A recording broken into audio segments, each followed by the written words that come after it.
9 de enero de 2026. 15 horas y 2 minutos. Hora local. Sala de control central. Complejo petroquímico de José, Venezuela. El aire, denso por el zumbido de los servidores, es testigo de un momento histórico. La soberanía de una nación a punto de ser transferida con un solo clic. La operación, diseñada en los corredores silenciosos del Departamento de Estado, representaba la culminación de meses de negociaciones secretas, un movimiento audaz para estabilizar el mercado energético global y reafirmar la influencia estadounidense en su hemisferio. Un ingeniero jefe de Chevron, flanqueado por 2 infantes de marina de la 24ª Unidad Expedicionaria, teclea la secuencia final de comandos para reiniciar el sistema. Sus dedos se mueven con una precisión ensayada, pero el sudor en su frente delata la tensión monumental del instante. Los marines permanecen inmóviles. Sus figuras son un recordatorio tangible del poder duro que respalda esta transferencia de activos digitales. La soberanía ahora se medía en gigabytes y protocolos de acceso. Presiona Enter. Por un instante, las pantallas muestran datos normales. Los flujos de crudo y las presiones de los gasoductos se reportan dentro de los parámetros esperados. Un suspiro colectivo de alivio recorre la sala de control. Un momento de éxito percibido en una operación de alto riesgo. La maquinaria de la industria petrolera más grande de América Latina parecía responder a sus nuevos amos. La transición parecía impecable, un triunfo de la ingeniería y la diplomacia coercitiva. A las 15:03, los 40 monitores parpadean en un rojo carmesí, exhibiendo un único y brutal carácter cirílico. Net. No. Y luego, la oscuridad total. Un silencio sepulcral, roto únicamente por el sonido metálico de un marine, desactivando el seguro de su rifle M4. El zumbido de los servidores se detuvo, reemplazado por el eco de una derrota tecnológica que aún no comprendían del todo. La guerra había llegado, pero no de la forma que esperaban. Para entender este colapso sistémico, es necesario retroceder al invierno de 2025. Una confluencia de conflictos cinéticos en el Medio Oriente y sabotajes en la infraestructura del Mar del Norte había provocado una crisis energética global sin precedentes. Los precios del petróleo se dispararon, amenazando con desestabilizar las economías occidentales y generando un descontento social que los gobiernos ya no podían ignorar. El pánico se había apoderado de los mercados y las cancillerías. En este contexto, Venezuela, un estado fallido con las mayores reservas de crudo del planeta, se convirtió en el punto focal de la estrategia geopolítica de Washington. Su infraestructura, aunque decrépita por años de mala gestión y corrupción, representaba la única solución a corto plazo para inundar el mercado y quebrar la influencia de los cárteles energéticos hostiles. La nación caribeña era un activo estratégico abandonado, esperando a ser reclamado por una potencia con la voluntad de actuar. Se iniciaron negociaciones clandestinas con una facción pragmática dentro del régimen de Caracas, desesperada por evitar un colapso total. El acuerdo era brutalmente simple. Chevron, respaldada por el poderío militar estadounidense, asumiría el control operativo de la petrolera estatal PDVSA. A cambio, Estados Unidos garantizaría un flujo masivo de ayuda humanitaria y el levantamiento progresivo de las sanciones económicas. Era una oferta que el gobierno venezolano, acorralado y sin opciones, no podía rechazar. Esta maniobra no fue presentada como una intervención, sino como una asociación para la recuperación energética, una narrativa fabricada para el consumo público. En realidad, se trataba de una extracción de activos a escala nacional, una toma de control corporativa bajo la doctrina Monroe, actualizada para el siglo XXI. Washington no estaba salvando a Venezuela, estaba adquiriendo su única fuente de riqueza a cambio de evitar su desintegración inmediata. Un negocio, no un rescate. Los actores en este drama operaban desde lógicas distintas. Los funcionarios venezolanos buscaban su propia supervivencia política, dispuestos a ceder soberanía a cambio de estabilidad. Los diplomáticos y ejecutivos estadounidenses, por su parte, veían la operación como un movimiento de ajedrez magistral, Una solución elegante que resolvía la crisis energética y neutralizaba a un adversario regional. Todos ellos subestimaron la determinación del tercer jugador, que observaba en silencio desde el otro lado del mundo. Desde sus fríos centros de análisis en Moscú, los servicios de inteligencia rusos monitoreaban cada paso de las negociaciones. Venezuela no era solo un aliado ideológico distante, era un cliente militar significativo, un deudor de miles de millones de dólares y, lo más importante, un enclave estratégico invaluable en el hemisferio occidental. La presencia rusa en el Caribe era una pieza clave en su doctrina de proyección de poder global, un contrapeso a la expansión de la OTAN. Para el Kremlin, la toma de control de PDVSA por parte de Chevron y el gobierno de Estados Unidos era inaceptable. Representaba una pérdida financiera masiva, la anulación de contratos de armas y energía, y una humillación geopolítica en su propia esfera de influencia declarada. La doctrina Monroe, que consideraban una reliquia imperial, estaba siendo resucitada para expulsarlos del continente. Esta agresión no quedaría sin una respuesta contundente y asimétrica. La decisión, tomada en los niveles más altos del Consejo de Seguridad de Rusia, fue unánime y despiadada. Si el activo petrolero venezolano no podía permanecer bajo control o influencia rusa, entonces sería negado a su adversario. Se activaría un protocolo de tierra arrasada, no con tanques y artillería, sino con líneas de código malicioso. El objetivo no era competir por el control, sino garantizar que la infraestructura fuera completamente inoperable para los nuevos ocupantes. El arma elegida era una obra maestra de la guerra híbrida, un malware durmiente, implantado años atrás por operativos del SVR bajo la apariencia de contratistas que actualizaban los sistemas de control industrial, SCADA, de la red petrolera. No era un simple virus, sino un gusano digital complejo diseñado para mapear toda la red, identificar sus puntos críticos y esperar, latente, una única señal de activación codificada. Su existencia era desconocida para todos, excepto para sus creadores.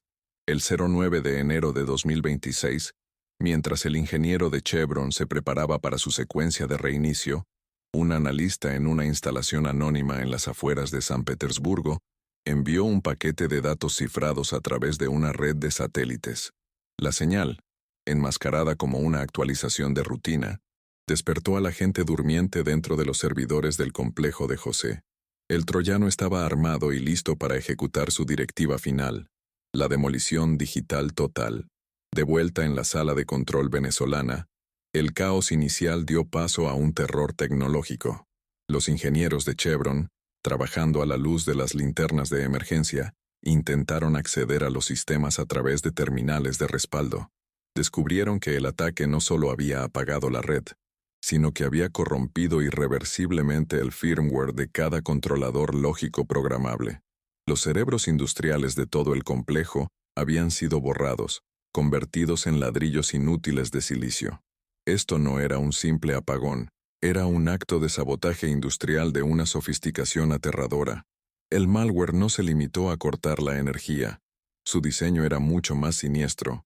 Había sido programado para ejecutar una secuencia de comandos destructivos en los milisegundos previos al apagón total, abriendo válvulas de sobrepresión mientras cerraba las de escape y acelerando turbinas más allá de sus límites estructurales. El objetivo era causar el máximo daño físico posible. Las consecuencias de esta lógica destructiva comenzaron a manifestarse en toda la costa. En la refinería de Puerto La Cruz, la falla simultánea de los sistemas de enfriamiento provocó una serie de explosiones en cascada. En los campos petroleros de la faja del Orinoco, la interrupción abrupta del bombeo causó la solidificación del crudo pesado dentro de los oleoductos, creando bloqueos de kilómetros de longitud que tardarían años en repararse, si es que era posible. El ataque fue diseñado para ser quirúrgico en su devastación. No destruyó edificios, sino los procesos invisibles que les daban valor. Paralizó la capacidad de Venezuela para extraer, refinar y exportar su petróleo, no por semanas o meses, sino potencialmente por una década. Fue la aplicación de la doctrina de la negación de activos en su forma más pura. una estrategia que garantizaba que, si Washington había ganado el control del tablero, encontraría que todas las piezas habían sido soldadas a sus casillas. El plan ruso era una obra de arte de la guerra asimétrica. Habían convertido la mayor fortaleza de Estados Unidos, su destreza tecnológica y su confianza en los sistemas digitalizados, en su vulnerabilidad más crítica. Anticiparon que la toma de control sería principalmente digital y prepararon el campo de batalla en ese dominio. La victoria no la decidieron los marines en el terreno, sino los programadores a miles de kilómetros de distancia, mucho antes de que comenzara el conflicto. La versión oficial hablará de negligencia y fallas en cascata, una cortina de fumaza conveniente. Pero por tras dos comunicados de imprensa, existe un plano de 100 días e un pacto multibilionário para controlar o fluxo de petróleo. Este é o momento de romper o cerco informativo imposto por Washington e Moscou. Para entender a mecânica do poder, é preciso ter acesso aos documentos que eles nunca quiseram que você visse. E nós os temos. Este análisis es el resultado de un dossier filtrado, una evaluación de daños que circula en los niveles más altos de la comunidad de inteligencia. Lo que revela no es solo un ciberataque, sino el nacimiento de una nueva era de conflicto geopolítico, una era en la que la infraestructura crítica de una nación puede ser rehén o destruida remotamente, convirtiendo las ventajas económicas en objetivos estratégicos. La inscripción a este canal no es un simple clic. Es un pacto de resistencia contra la narrativa oficial. Mientras tanto, en el terreno, el silencio en la sala de control era ahora puntuado por el crepitar de los incendios a lo lejos y las sirenas distantes. La operación de toma de control se había convertido en una misión de contención de desastres en territorio hostil. Los infantes de marina, entrenados para el combate cinético, se encontraron impotentes ante un enemigo invisible que ya se había desvanecido, dejando tras de sí un páramo industrial y un desastre geopolítico de proporciones históricas. La primera notificación llegó al Pentágono como una alerta de incidente industrial grave en las instalaciones de Chevron en Venezuela. La comunicación con el equipo en el terreno era intermitente, limitada a teléfonos satelitales. Los informes iniciales eran confusos. Hablaban de un apagón total y de explosiones secundarias. La suposición inicial fue que la decrépita red eléctrica venezolana había colapsado bajo la nueva carga operativa, un escenario considerado como un riesgo probable. Sin embargo, a medida que los especialistas de la Agencia de Ciberseguridad y Seguridad de Infraestructura, CISA, comenzaron a recibir los fragmentos de datos recuperados de terminales no afectadas, la narrativa del accidente se desmoronó rápidamente. El código malicioso contenía marcadores y técnicas de ofuscación que habían sido previamente atribuidos con un alto grado de certeza a la unidad 7T445N5 del GRU, el mismo grupo vinculado a anteriores ataques a redes eléctricas y sistemas industriales. El análisis forense digital no dejó lugar a dudas. La complejidad, los recursos necesarios para su desarrollo y su método de despliegue apuntaban directamente a un actor estatal, específicamente, a un adversario con un conocimiento profundo e íntimo de los sistemas de control Siemens, utilizados en la industria petrolera venezolana, un conocimiento adquirido durante años de supuesta asistencia técnica rusa. La trampa había sido tendida con paciencia y una previsión estratégica implacable. La información escaló rápidamente la cadena de mando, llegando a la sala de situación de la Casa Blanca. El ambiente, que horas antes había sido de celebración contenida por el éxito de la operación venezolana, se tornó gélido. El presidente y su Consejo de Seguridad Nacional se enfrentaron a una realidad brutal. Estados Unidos había sido víctima de uno de los actos de sabotaje más devastadores de la historia moderna, y el culpable era una superpotencia nuclear. El debate interno fue inmediato y feroz. Los halcones del Pentágono y ciertos asesores de seguridad nacional argumentaron que el ataque era un acto de guerra inequívoco que exigía una respuesta militar inmediata y contundente. Propusieron desde ataques cibernéticos paralizantes contra la red eléctrica rusa hasta un bloqueo naval de sus puertos energéticos. Sostenían que cualquier respuesta menor sería interpretada por Moscú como una señal de debilidad y una invitación a futuras agresiones. En oposición, el secretario de Estado y el director de la CIA advirtieron sobre los peligros catastróficos de la escalada. Argumentaron que Rusia había diseñado el ataque precisamente para provocar una sobrereacción estadounidense.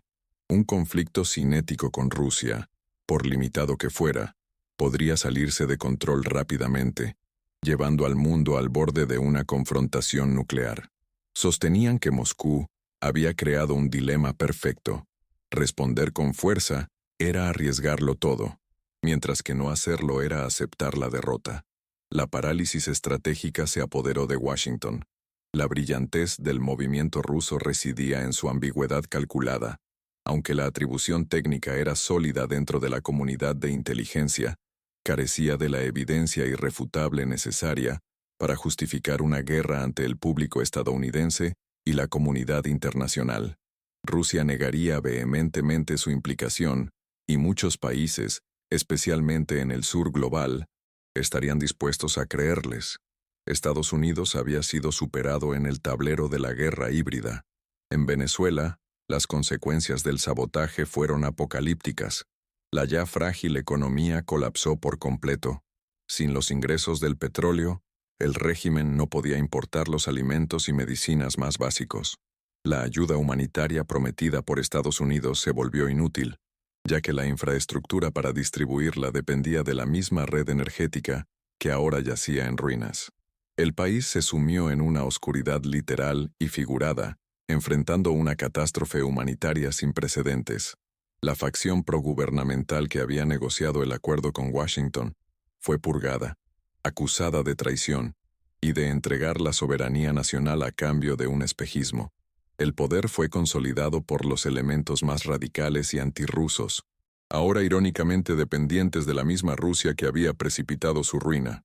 Venezuela se convirtió en un estado vasallo, un protectorado de facto de Moscú, que ahora podía dictar los términos de cualquier futura reconstrucción, un proceso que llevaría décadas. La onda expansiva golpeó los mercados globales con la fuerza de un huracán. Con las reservas venezolanas fuera de juego indefinidamente, los precios del petróleo alcanzaron niveles récord, desencadenando una recesión mundial. La inflación se disparó, las cadenas de suministro se rompieron, y la agitación social se extendió por Europa y América. El sabotaje de un único complejo industrial en el Caribe había logrado lo que ejércitos enteros no pudieron: poner de rodillas a la economía global. Rusia, por supuesto, emitió una negación oficial, redactada con un cinismo impecable. Culpó de la tragedia a la preinfraestructura anticuada de Venezuela y a la preintervención imprudente y neocolonial de Estados Unidos. Ofreció asistencia técnica para la reconstrucción, un movimiento que le permitiría consolidar aún más su control sobre los restos de la industria. La narrativa fabricada fue efectiva, sembrando la duda y explotando el resentimiento antiestadounidense latente en gran parte del mundo. Al final, la administración estadounidense, atrapada e incapaz de arriesgarse a una guerra total, optó por una respuesta contenida. Impuso una nueva ronda de sanciones económicas contra Rusia, expulsó a diplomáticos y lanzó una campaña de ciberataques encubiertos contra objetivos militares y de inteligencia rusos. Fueron gestos necesarios, pero en gran medida simbólicos. La batalla principal ya se había perdido, no en el campo de batalla, sino en las redes de fibra óptica. El sabotaje de Caracas se convirtió en un caso de estudio en las academias militares de todo el mundo. El ejemplo definitivo de la guerra de próxima generación demostró que el poder real en el siglo XXI no reside únicamente en los portaaviones y los misiles hipersónicos, sino en la capacidad de controlar o destruir los flujos de datos que sustentan la civilización moderna. La infraestructura crítica era, sin lugar a dudas, la nueva línea del frente. El incidente marcó el fin simbólico de la doctrina Monroe. La idea de que Estados Unidos podía dictar unilateralmente los asuntos del hemisferio occidental fue expuesta como una ilusión. Una potencia rival había penetrado en su patio trasero y le había infligido una herida estratégica devastadora sin disparar un solo tiro, utilizando las propias herramientas de la globalización y la interconexión digital en su contra. El equilibrio de poder global había cambiado irrevocablemente. La cuestión que permanece suspendida en el aire tóxico sobre el complejo de José es esta. La acción de Rusia fue un acto de guerra que justifica una retaliación o una maniobra estratégica dentro de las nuevas reglas del juego, exponiendo la arrogancia y la ingenuidad de la intervención americana. Los medios de comunicación masivos hablarán de un apagón. Solo aquellos que entienden que el poder real fluye a través de cables de fibra óptica, y no solo por el cañón de un arma, comprenderán la verdadera naturaleza de este jaque mate. Este dossier es para quien exige ver la realidad cruda, por más incómoda que sea. Putin no necesitó disparar una sola bala para ganar la batalla por el petróleo venezolano. Simplemente presionó suprimir. 09 de enero de 2026, 15 horas y 3 minutos. Hora local. La temperatura en la sala de control central del complejo petroquímico de José era de unos gélidos 18 grados Celsius, un contraste deliberado con el calor tropical del exterior. El zumbido constante de los servidores fue reemplazado por un silencio absoluto, una ausencia de sonido tan profunda que se volvió física. 40 monitores, antes un mosaico de datos vitales, ahora proyectaban un único carácter cirílico en rojo carmesí. Net. No. La oscuridad que siguió fue total, rota únicamente por el chasquido metálico de un infante de marina, desactivando el seguro de su rifle M4. La guerra había comenzado. Mientras los medios tradicionales se preparaban para repetir titulares superficiales sobre una falla masiva de infraestructura, una realidad mucho más compleja se estaba diseñando en las sombras del poder global. Las versiones oficiales hablarían de negligencia, de sistemas obsoletos que finalmente cedieron. Eran narrativas fabricadas, diseñadas para ocultar un acto de sabotaje de una precisión devastadora y una audacia geopolítica sin precedentes.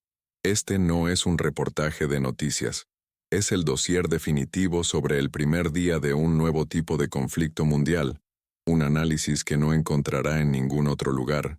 La confusión en la sala de control se transformó rápidamente en una comprensión helada. Esto no fue un accidente. Los ingenieros de Chevron, impotentes ante pantallas muertas, y los marines, preparados para un combate cinético, se enfrentaban a un adversario que había ganado la batalla antes de que ellos supieran que estaban luchando. Para entender la anatomía completa de este jaque mate digital, para descifrar la lógica detrás del colapso, es imperativo retroceder 48 horas, al momento en que se selló el destino de la industria petrolera de una nación. 48 horas antes del colapso, en los silenciosos corredores del Departamento de Estado, la operación venezolana era considerada un modelo de la diplomacia coercitiva del siglo XXI. Los arquitectos de esta estrategia se movían con la confianza que otorga un poder incontestado, viendo el mapa del Caribe no como una colección de naciones soberanas, sino como un tablero de ajedrez geoestratégico. La arrogancia no era explícita, sino estructural, incrustada en la creencia de que la combinación de presión económica y la promesa de un despliegue militar limitado podría doblegar cualquier voluntad, resolver cualquier crisis. Venezuela era simplemente el siguiente problema a solucionar. En las torres de cristal de Houston, los ejecutivos de Chevron analizaban la toma de control de PDVSA con la misma frialdad clínica que aplicarían a la adquisición de un competidor menor. Para ellos, el riesgo no era geopolítico, sino operativo. La decrépita infraestructura, la fuerza laboral desmoralizada, los desafíos logísticos, la posibilidad de una represalia por parte de un tercer actor estatal, ni siquiera figuraba en sus matrices de riesgo más pesimistas. Su fe ciega en los contratos blindados por el poder del gobierno estadounidense los hacía inmunes a la idea de que el activo que estaban a punto de adquirir pudiera ser inutilizado. La motivación pragmática, oculta tras la narrativa fabricada de la Acta Asociación para la Recuperación Energética, era brutalmente simple. La escalada de conflictos cinéticos en el Golfo Pérsico y el sabotaje de gasoductos clave en Europa habían estrangulado el suministro mundial de energía. Washington no actuaba para liberar al pueblo venezolano, sino para liberar sus vastas reservas de crudo, y así quebrar el dominio de mercado de sus adversarios. Se trataba de una extracción de activos a escala nacional, justificada por la necesidad de mantener en funcionamiento las economías occidentales. Esta sensación de invencibilidad se alimentaba de una burocracia diseñada para confirmar sus propias premisas. Los informes de inteligencia que advertían sobre la profunda penetración de los servicios rusos en la infraestructura venezolana fueron minimizados, catalogados como escenarios de baja probabilidad. Se confiaba en que la superioridad tecnológica estadounidense podría purgar cualquier amenaza residual de los sistemas una vez que se asegurara el control físico. La presencia de los infantes de marina en la sala de control era el símbolo último de esta confianza. Donde la tecnología fallara, el acero prevalecería. El error fundamental de cálculo fue subestimar la naturaleza de la apuesta rusa. Washington veía la relación de Moscú con Caracas a través de una lente puramente económica y de influencia regional, una reliquia de la Guerra Fría. No comprendieron que, para el Kremlin, Venezuela representaba una pieza vital en su doctrina de defensa asimétrica. Perder ese enclave sin infligir un costo paralizante a su adversario era una humillación estratégica inaceptable.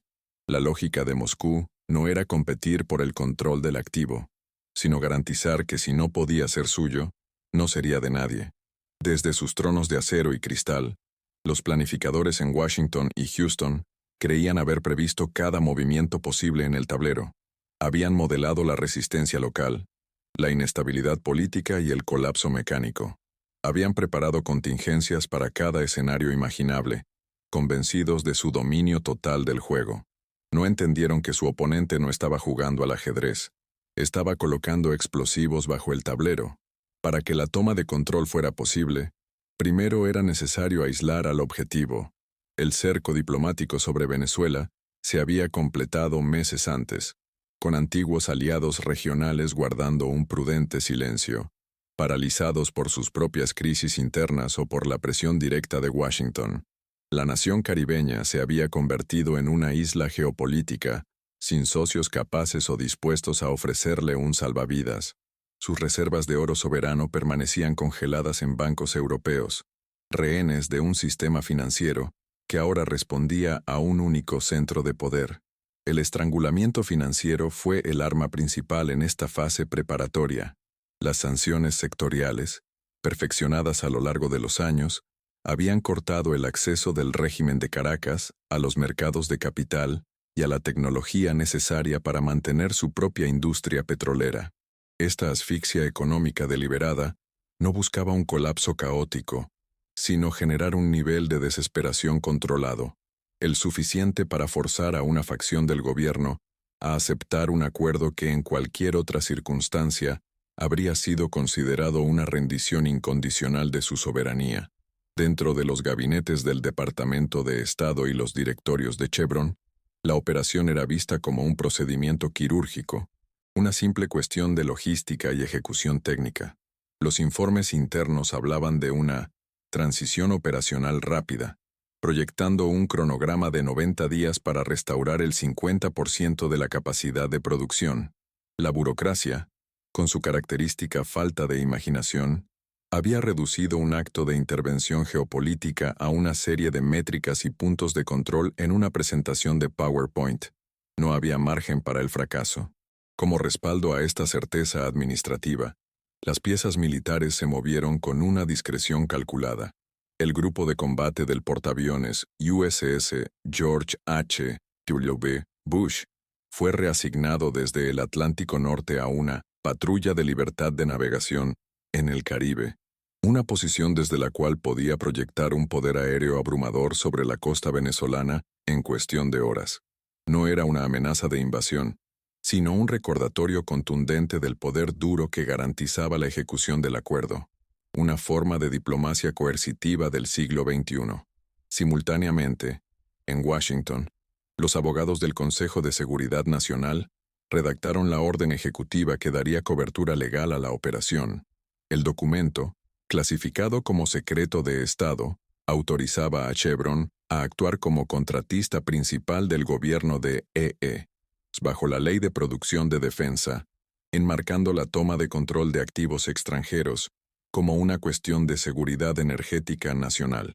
Era la arquitectura legal de la extracción de activos, diseñada para ser impenetrable ante cualquier desafío en tribunales internacionales, con el objetivo aislado financiera y diplomáticamente, con el respaldo militar en posición y el marco legal establecido. Los planificadores estadounidenses consideraron que todas las variables habían sido controladas.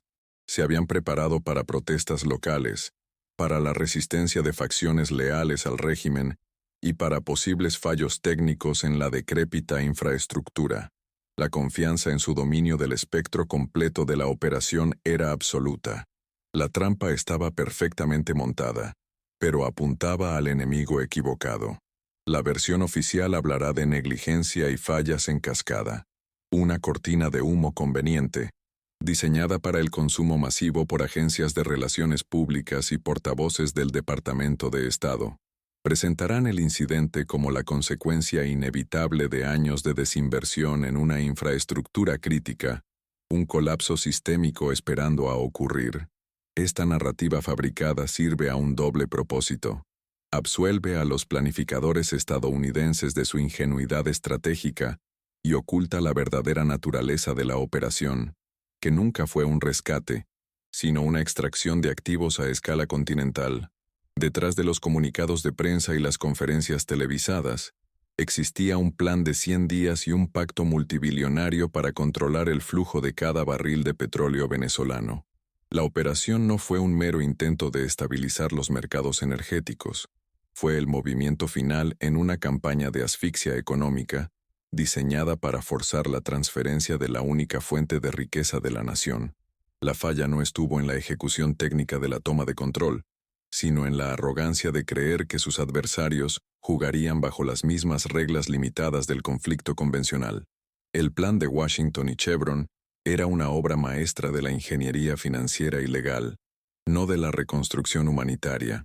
Los equipos de abogados en Houston y Washington ya habían redactado los nuevos contratos de producción compartida, diseñados para transferir el 90% de los ingresos netos a una serie de entidades offshore registradas en Delaware y las Islas Caimán. La ayuda humanitaria prometida era simplemente el costo operativo para pacificar a la población mientras se desmantelaba su patrimonio soberano, una transacción cínica presentada como un acto de benevolencia. La maquinaria corporativa estaba preparada para moverse con una velocidad depredadora. Consorcios logísticos, compañías de seguridad privada y proveedores de servicios petroleros tenían contratos de contingencia listos para ser activados en el momento en que la sala de control de José confirmara la transferencia. Estaban listos para descender sobre Venezuela no como socios, sino como liquidadores, listos para despiezar los restos de PDVSA y canalizar sus activos hacia los mercados globales con la máxima eficiencia. La narrativa de la recuperación era el empaque. La maximización de ganancias era el producto. Aquí es donde penetramos en los secretos que los medios de comunicación globales todavía están intentando procesar. Las plataformas digitales y los algoritmos de noticias están diseñados para suprimir este nivel de análisis, para mantenerlo en los márgenes y etiquetarlo como teoría conspirativa. Romper este cerco informativo es crucial para entender la mecánica real del poder. La inscripción a este canal no es una suscripción a un servicio de entretenimiento, es un pacto de resistencia, una garantía de que tendrá acceso a la capa de información que los estados y las corporaciones se esfuerzan por ocultar. El premio real no eran solo los 300.000 millones de barriles de crudo pesado estimados en la faja del Orinoco, una cifra que por sí sola podría alterar el equilibrio energético mundial durante medio siglo. El verdadero objetivo era el control total de los recursos estratégicos de Venezuela. Los documentos del acuerdo, filtrados por una fuente dentro del Departamento del Tesoro, revelan cláusulas secretas que otorgaban a consorcios estadounidenses derechos de explotación exclusivos sobre las vastas reservas de oro, coltán y diamantes del arco minero, el verdadero tesoro oculto de la nación. Estos contratos de extracción de minerales estaban valorados en más de $2 billones a largo plazo. una cifra que eclipsaba por completo el valor inmediato del petróleo. La operación, por lo tanto, no era una solución a corto plazo para una crisis de precios, sino la adquisición hostil de los recursos de una nación soberana por una fracción de su valor real. Era el mayor acto de neocolonialismo del siglo XXI, ejecutado no con ejércitos de ocupación, sino con cláusulas contractuales y equipos de fuerzas especiales asegurando terminales informáticas. El cinismo de la operación se extendía hasta los detalles más minuciosos. Se habían establecido fondos fiduciarios, administrados por bancos de inversión neoyorquinos, supuestamente para gestionar los ingresos del petróleo en nombre del pueblo venezolano.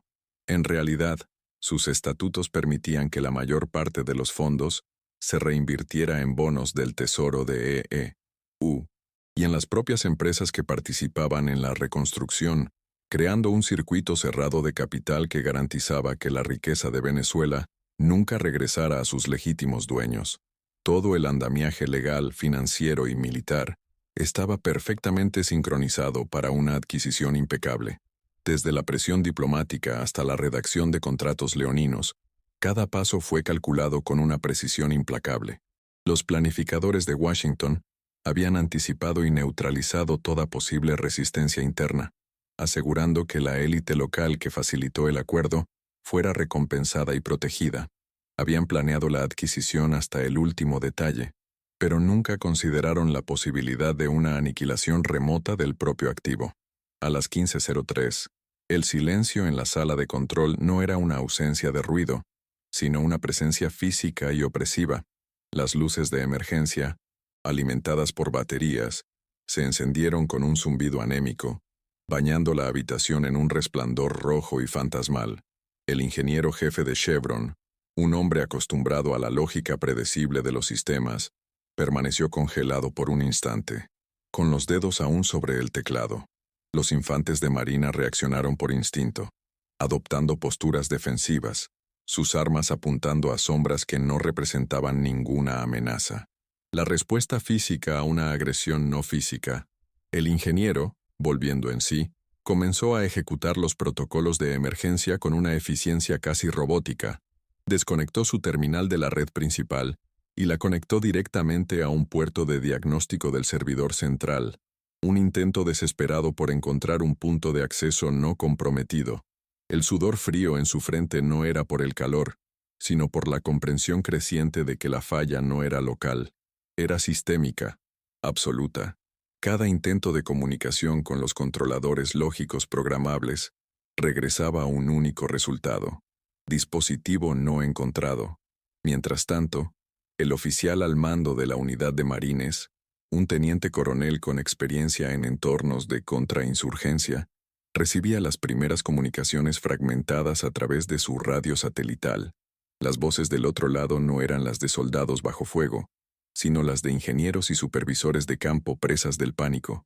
Hablaban de válvulas de presión abriéndose sin control en el sector de refinación, de bombas de crudo acelerando hasta fracturarse y de una secuencia de incendios eléctricos en las subestaciones. El caos no era aleatorio, era coordinado. La frialdad del operador en San Petersburgo, que en ese momento probablemente estaba cerrando su sesión y preparándose para ir a casa, contrastaba brutalmente con el terror creciente en la costa venezolana. Para él, fue la ejecución de un algoritmo, el cierre de un proyecto desarrollado durante años.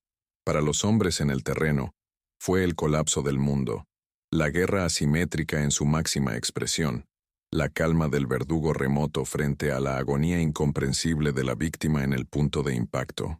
El momento simbólico de la caída no fue una explosión ni un grito. Fue el instante en que el ingeniero de Chevron, tras ejecutar una docena de diagnósticos avanzados, se reclinó lentamente en su silla y miró al oficial de la Marina. No necesitó decir una palabra. Su rostro, una máscara de derrota profesional, comunicaba la verdad irrefutable. El sistema no estaba caído, estaba muerto. El firmware de cada componente crítico había sido permanentemente borrado, convirtiendo cientos de millones de dólares en infraestructura de vanguardia en un laberinto de metal inerte. El comunicado oficial, que se redactaría horas más tarde en Washington, Hablaría de un incidente industrial complejo, pero en esa sala de control, la verdad era mucho más simple y humillante. La soberanía de los activos petroleros de Venezuela no había sido transferida a Chevron ni al gobierno de Estados Unidos. Había sido revocada. El poder no había cambiado de manos. Había sido aniquilado por un adversario que nunca estuvo físicamente presente en el campo de batalla, demostrando que la posesión física era irrelevante sin el control digital. La confirmación final llegó en forma de una débil señal de un sensor de temperatura de respaldo en un oleoducto de la faja del Orinoco, el único dispositivo que, por su antigüedad, no estaba conectado a la red principal. Transmitió una última lectura antes de fallar. La temperatura del crudo pesado dentro de la tubería estaba cayendo rápidamente por debajo de su punto de fluidez. El petróleo se estaba solidificando, convirtiendo la arteria vital de la nación en un bloque de asfalto de cientos de kilómetros de longitud. La operación, concebida en la fría lógica de la Realpolitik y ejecutada con la precisión de las fuerzas especiales, había durado exactamente 67 segundos desde el momento en que se presionó Enter hasta el apagón total. El costo de esta derrota no se mediría en vidas perdidas en combate, sino en billones de dólares de valor evaporado y en una humillación estratégica que redefiniría las reglas del conflicto global para las próximas décadas. El control se había perdido de forma definitiva. El oficial de la Marina, entendiendo la finalidad de la situación, dio una única y sobria orden a sus hombres: aseguren el perímetro para la extracción. Ya no estaban allí para proteger un activo, sino para sobrevivir en medio de sus ruinas. La misión de toma de control había fracasado de la manera más espectacular posible, transformándose en una operación de escape de un cementerio industrial que ellos mismos habían ayudado a inaugurar, sin saberlo. El juego había terminado. El silencio que descendió sobre Caracas en las horas posteriores al sabotaje no fue de paz, sino de parálisis. En Washington, el estupor inicial dio paso a un vacío operativo. La facción venezolana que había facilitado la toma de control, ahora despojada de su único activo negociable, se encontró aislada, sin poder real y sin el respaldo de sus socios estadounidenses, quienes estaban demasiado ocupados gestionando su propia humillación estratégica. El poder no había cambiado de manos, se había evaporado, dejando un vacío que ninguna autoridad podía llenar. La cadena de mando se fracturó instantáneamente. Los ejecutivos de Chevron, cuyos mandatos legales ahora eran papel mojado, emitían órdenes que nadie podía ejecutar. Los oficiales militares estadounidenses en el terreno, entrenados para el conflicto cinético, se encontraron protegiendo una escena de crimen industrial sin un enemigo visible al que combatir. El gobierno títere, instalado para administrar la transición, se convirtió en un gobierno fantasma, presidiendo sobre un páramo tecnológico y enfrentando la furia de una población que no distinguía entre sus antiguos opresores y sus nuevos e incompetentes salvadores. A nivel global, la reacción fue una coreografía de hipocresía calculada. En los foros públicos de las Naciones Unidas, las potencias europeas y los vecinos latinoamericanos emitieron condenas genéricas a la desestabilización y llamaron a la moderación, evitando cuidadosamente señalar culpables. En privado, sin embargo, sus servicios de inteligencia trabajaban febrilmente, contactando a Moscú para entender los límites de esta nueva doctrina y a Washington para medir el alcance de su parálisis. Todos condenaban la jugada mientras actualizaban sus propios manuales de guerra asimétrica. La humillación final no fue para el régimen depuesto, que observaba desde las sombras con una amarga vindicación, sino para la facción colaboracionista que había apostado su futuro a la promesa estadounidense. Se convirtieron en los arquitectos de su propia irrelevancia, traidores para su pueblo y un fracaso vergonzoso para sus patrocinadores. En el vacío que dejaron, emergieron los nuevos gerentes del caos, consorcios de seguridad privada, especuladores de materias primas y operadores logísticos del mercado negro, todos listos para sacar provecho de la anarquía y administrar los restos del Estado. Venezuela ya no era un activo estratégico, sino un problema de contención.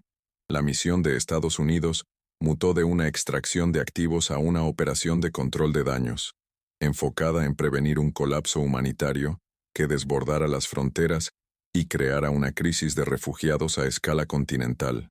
Moscú había logrado su objetivo final, no controlar el país, sino convertirlo en un absceso estratégico incurable en el hemisferio occidental, una herida abierta, diseñada para desangrar los recursos y la atención de su adversario durante la próxima década. Lo que presenciamos en el complejo petroquímico de José no es la conclusión de una crisis, sino el prólogo de una nueva doctrina de conflicto global. El sabotaje de Caracas ahora es el manual de operaciones para la guerra del futuro, un modelo que demuestra cómo paralizar la economía de un adversario sin disparar un solo misil. La destrucción de activos físicos a través de medios no físicos es ahora un concepto probado y validado. El campo de batalla se ha expandido para abarcar cada servidor, cada oleoducto y cada red eléctrica del planeta. Este incidente establece un precedente aterrador. La soberanía nacional es ahora una condición revocable digitalmente, sujeta al veto de una potencia remota con las capacidades adecuadas. Cualquier nación puede ver su infraestructura crítica, sus finanzas, su energía, sus comunicaciones, convertida en rehén por un adversario invisible. Esto anula las reglas tradicionales de la disuasión y convierte la interconexión global en una vulnerabilidad sistémica. La nueva carrera armamentista no se mide en ojivas nucleares, sino en la sofisticación del código malicioso. La pregunta fundamental permanece, suspendida en el aire tóxico sobre la costa venezolana. ¿Fue la intervención estadounidense una ocupación neocolonial disfrazada de rescate, y la respuesta rusa un acto de terrorismo digital, o la única defensa posible en este nuevo tablero de ajedrez? Los medios masivos le ofrecerán respuestas simples y moralistas. Usted, que ha llegado hasta el final de este informe, forma parte de la minoría que comprende que la verdad reside en la complejidad, no en los titulares. Deje su análisis en los comentarios. Este evento no es un punto final, es la primera pieza de dominó en caer. En este momento, en otros centros de datos y salas de control alrededor del mundo, se están implantando las armas para la próxima confrontación. El próximo colapso sistémico ya está programado, y estaremos aquí para documentar su anatomía cuando ocurra. Active las notificaciones, porque en la guerra del siglo XXI, la información no es solo poder, es la única defensa.